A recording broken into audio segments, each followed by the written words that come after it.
Just like the Presto chip shot, this is the Presto.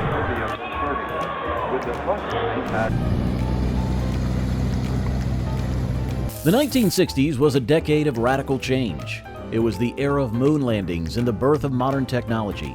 But behind all the peace signs and space-age dreams, some inventions were so outrageous, so controversial, and in some cases, so terrifying that they were banned entirely from existence. From a military device that could control the human mind and a machine that could see through walls.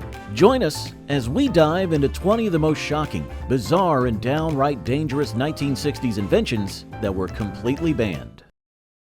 Imagine stepping onto a small platform, gripping the controls, and effortlessly lifting off the ground, hovering like a scene from a sci-fi movie. That's precisely what the Hiller VZ-1 Pawnee promised, a personal flying device that seemed to defy gravity. Developed in the 1950s and tested into the 60s, this unique aircraft featured a round platform with contra-rotating ducted fans beneath it. The pilot stood atop, using subtle body movements to steer. One wrong move and the pilot could fall through the rotors and end up as human gazpacho. These things were like flying Vegematics. But one of them caught the U.S. Army's eye. Relying on natural balance and reflexes for control, a concept known as kinesthetic control. Despite its futuristic appeal, the Pawnee faced significant challenges. Its limited speed and altitude capabilities and concerns about stability and practicality in combat situations made the U.S. Army consider it impractical for military use. As a result, the project was shelved, and the Pawnee never entered mass production. Today, this remarkable invention is a testament to the era's ambitious vision of personal flight. Picture this. You're at a shoe store in the 1960s, and to ensure the perfect fit, you slide your feet into a machine that provides a live X-ray view of your foot inside the shoe. Sounds futuristic.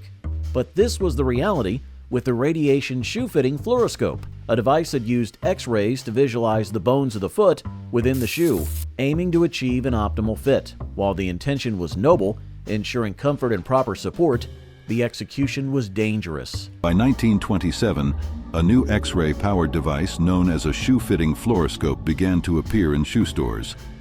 The idea originated with the military. Customers, including children, were exposed to radiation without adequate protection or understanding of the risks. Over time, as awareness of radiation's harmful effects grew, health professionals raised alarms about the potential for burns, radiation sickness, and increased cancer risk. By the late 1960s, regulatory agencies intervened, leading to the decline and eventual ban of these machines in shoe stores. This invention is a stark reminder of the importance of understanding and respecting the technologies we introduce into everyday life. During the Cold War, espionage took on many forms, but one of the most unexpected was using pigeons as covert operative.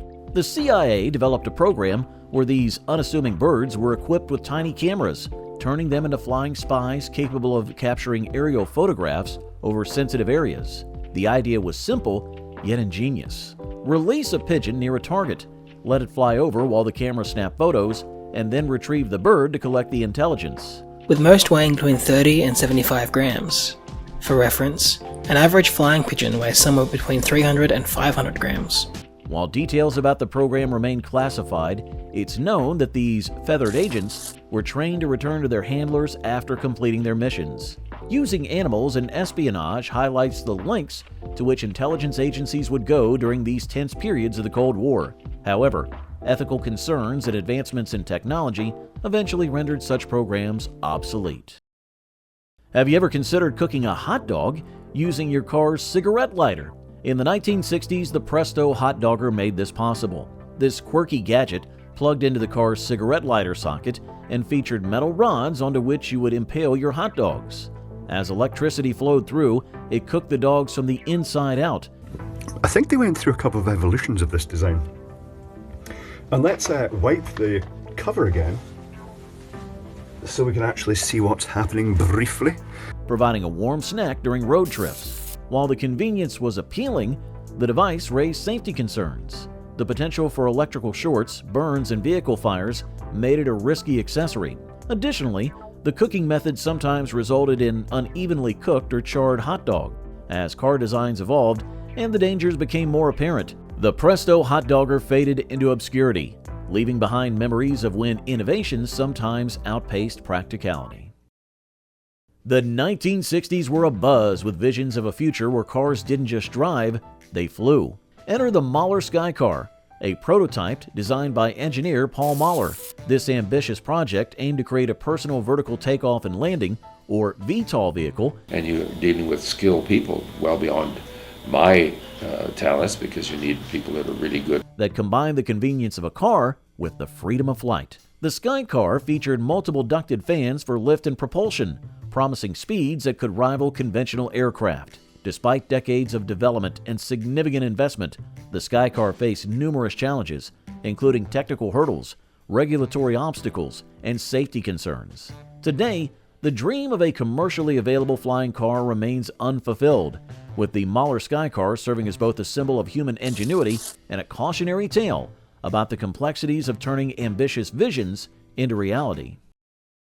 In an era obsessed with effortless weight loss solutions, the Relaxicizer emerged as a device that promised to tone muscles and reduce fat without exercise. This gadget used electrical muscle stimulation, or EMS, to contract muscles involuntarily, giving users the sensation and supposedly the benefits of a workout while they simply relaxed. Marketed primarily to women, the Relaxicizer claimed to offer a path to the ideal figure with minimal effort. Okay, it's plugged in. Yep, just a little bit. This one here. Yeah, just a little. Just a little. I said just a little. However, reports of adverse effects, including muscle damage, pain, and even interference with pacemakers, began to surface. Regulatory agencies scrutinized the device, leading to lawsuits and a tarnished reputation. By the late 1960s, the Relaxicizer was largely withdrawn from the market, highlighting the dangers of untested health gadgets and the allure of quick-fix solutions. Imagine a time when changing the TV channel required getting up and turning a dial. Enter the Zenith Flashmatic, introduced in 1955 as the world's first wireless television remote control. Designed by Eugene Polly, this futuristic device resembled a ray gun. It's operated by emitting a beam of light aimed at a photo sensor located at the four corners of the television screen. Each sensor corresponded to a function, turning the TV on or off and changing channels. This innovation allowed viewers to control their TVs from the comfort of their chairs, a novelty that seemed almost magical back then. However, the Flashmatic had its quirk. Since it relied on light signals, bright sunlight or other strong light sources could inadvertently trigger the TV's functions, leading to unintended channel changes or power cycling. In fact, it was created and advertised as such so that you wouldn't have to watch those or listen to those annoying commercials. Despite these limitations, the Flashmatic paved the way for future remote control designs.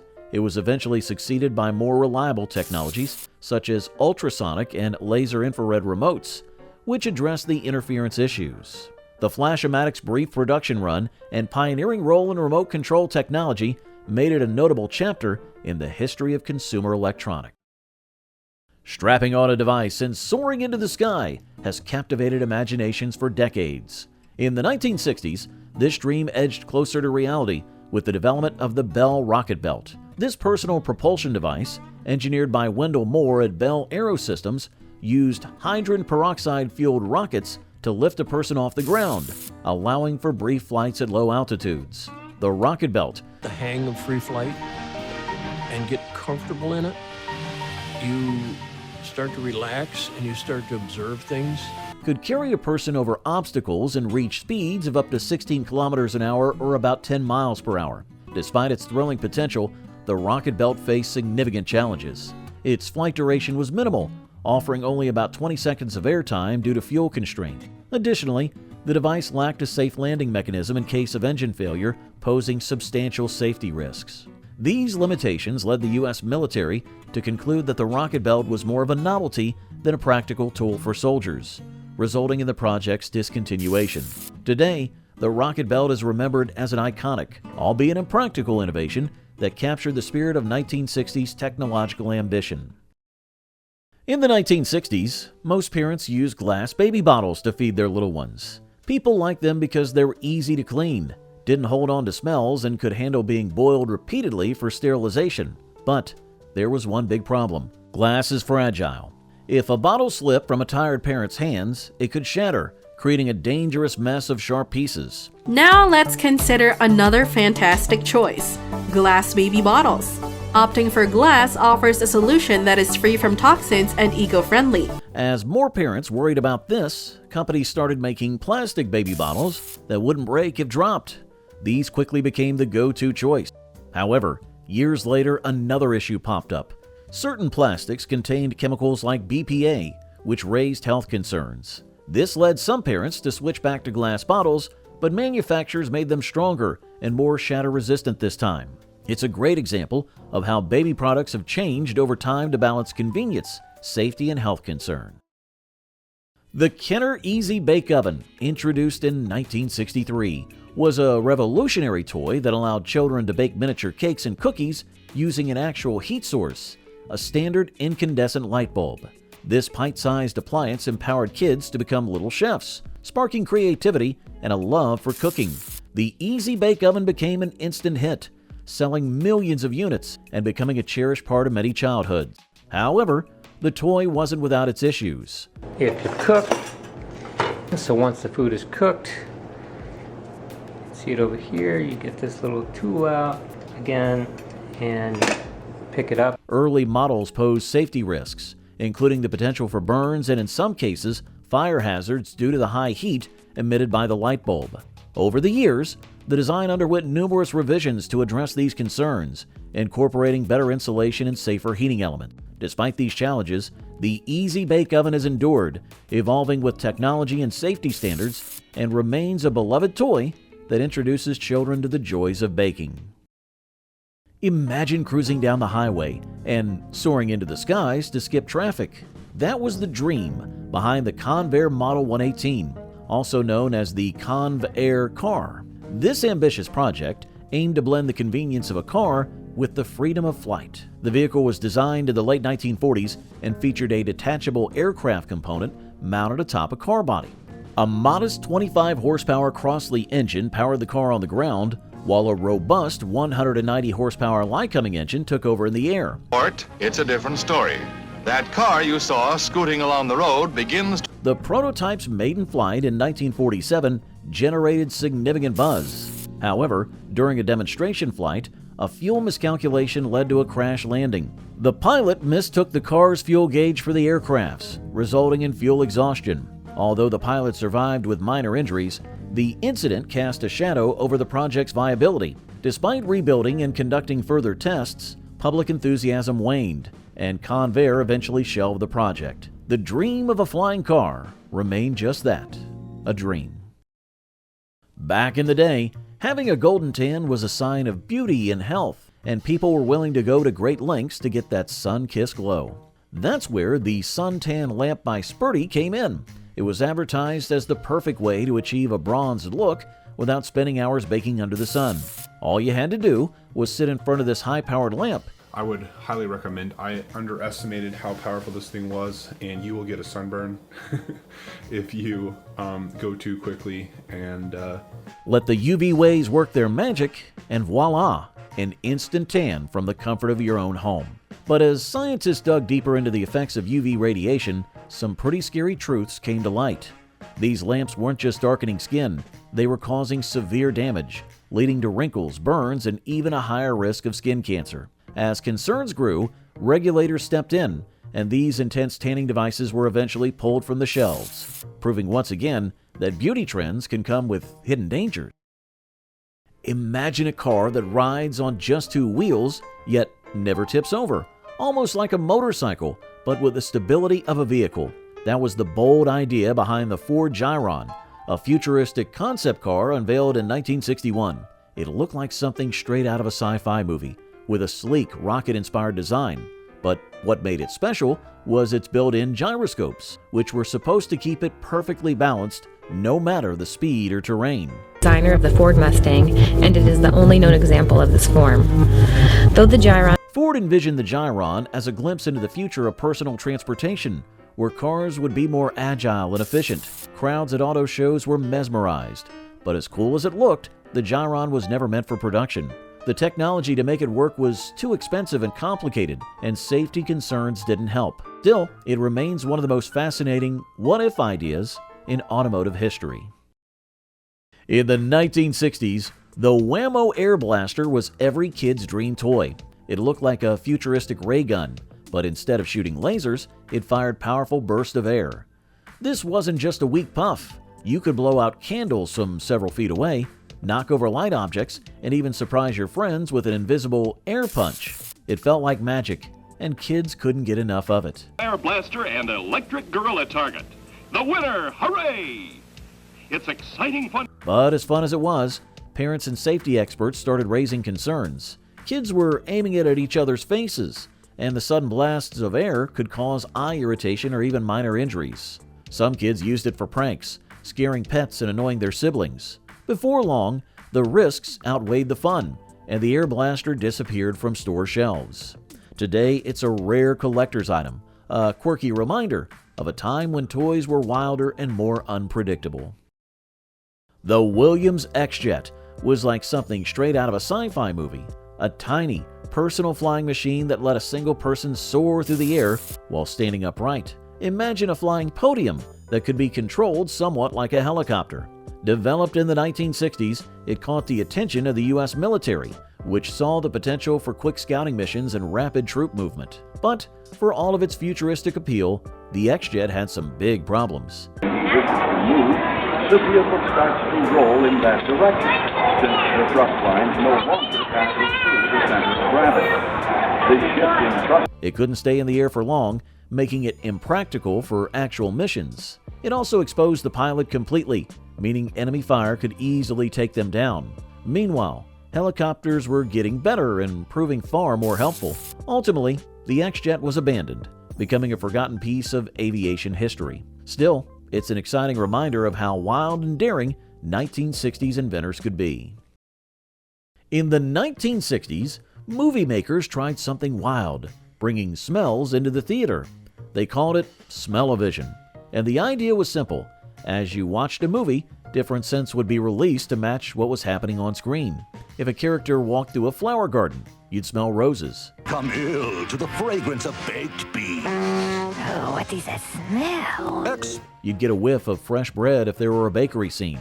It was supposed to make movies feel even more real, but in reality, things didn't go as planned. Sometimes the scents didn't show up at the right time, so you'd smell something long after the scene had passed. Other times, the smells were too strong or just plain weird. Plus, theaters had to install expensive equipment to make it work. It quickly became more of a hassle than a hit, and smell-o-vision faded into history, a fun but failed experiment in making movies more immersive. Imagine driving your car straight into a lake and seamlessly continuing your journey afloat. It sounds like something out of a spy movie. Well, in the 1960s, this became a reality with the Amphicar. German engineer Hans Trippel designed the Amphicar Model 770, the world's first mass-produced amphibious automobile. On land, it functioned like a regular car, but with a pull of a lever, twin propellers would engage, transforming it into a boat capable of navigating waterways. They're green and red and enable distant ships to see which direction he's going in. Despite its novelty, the Amphicar faced several challenges. Its performance on land and water was modest, leading to criticisms that it was neither a great car nor an exceptional boat. Safety concerns and maintenance issues further dampened its appeal. Production ceased in 1965, with approximately 3,878 units built. Today, the Amphicar is a sought-after collector's item, symbolizing a bold, albeit impractical, leap in automotive invention. In the 1960s, Westinghouse introduced electric blankets to provide adjustable warmth during colder months. These blankets featured internal heating elements controlled by a user-friendly dial, allowing individuals to set their preferred temperature for a cozy night's sleep. The convenience of climbing into a pre-warmed bed appealed to many households seeking comfort and relief from chilly nights. However, it has overheat protection and 6 heat settings. It does say it's machine washable after removing the power plug. As with many early electrical appliances, concerns arose over safety. Reports of overheating and potential fire hazards led to scrutiny. While many users enjoyed the benefits without incident, the risks associated with malfunctioning units prompted stricter safety standards and redesigns in subsequent models. Today, vintage Westinghouse electric blankets are nostalgic reminders of mid-century innovation, though modern versions have significantly improved safety features. Unveiled in 1958, the GM Firebird 3 looked like it had zoomed straight out of a science fiction novel. This concept car was General Motors' ambitious attempt to showcase the future of automotive design and technology. The Firebird 3 was a head-turner with its sleek, aerodynamic body, multiple fins, and bubble canopy. But it wasn't just about look. This vehicle was packed with innovations. Powered by a gas turbine engine, the Firebird 3 introduced features like cruise control, anti-lock brakes, and air conditioning, considered standard today, but groundbreaking at the time. One of its most futuristic aspects was the unit-control joystick, which replaced the traditional steering wheel and pedals. Essentially, it's quite simple. Air is drawn through the compressor here to the burners where combustion takes place.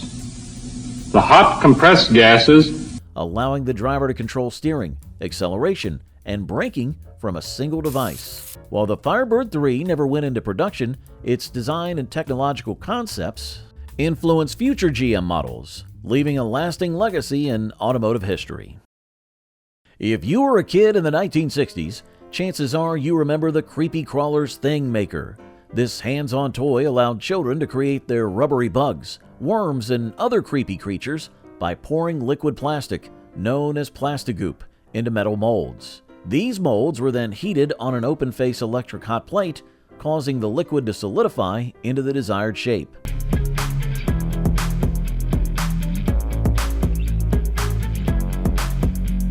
Once cooled, kids could pop out their creations and start the process again. While the Creepy Crawler set was undeniably fun and fostered creativity, it posed significant safety risks. The metal molds and heating element could reach temperatures high enough to cause burns, and the fumes from the heated plastic raised health concerns. As awareness of child safety increased, the original Thing Maker was eventually discontinued. However, its legacy lives on, with modern, safer versions introduced later, allowing new generations to experience the joy of creating their creepy creatures. Which of these inventions did you find the most bizarre? Let us know your opinions in the comments below.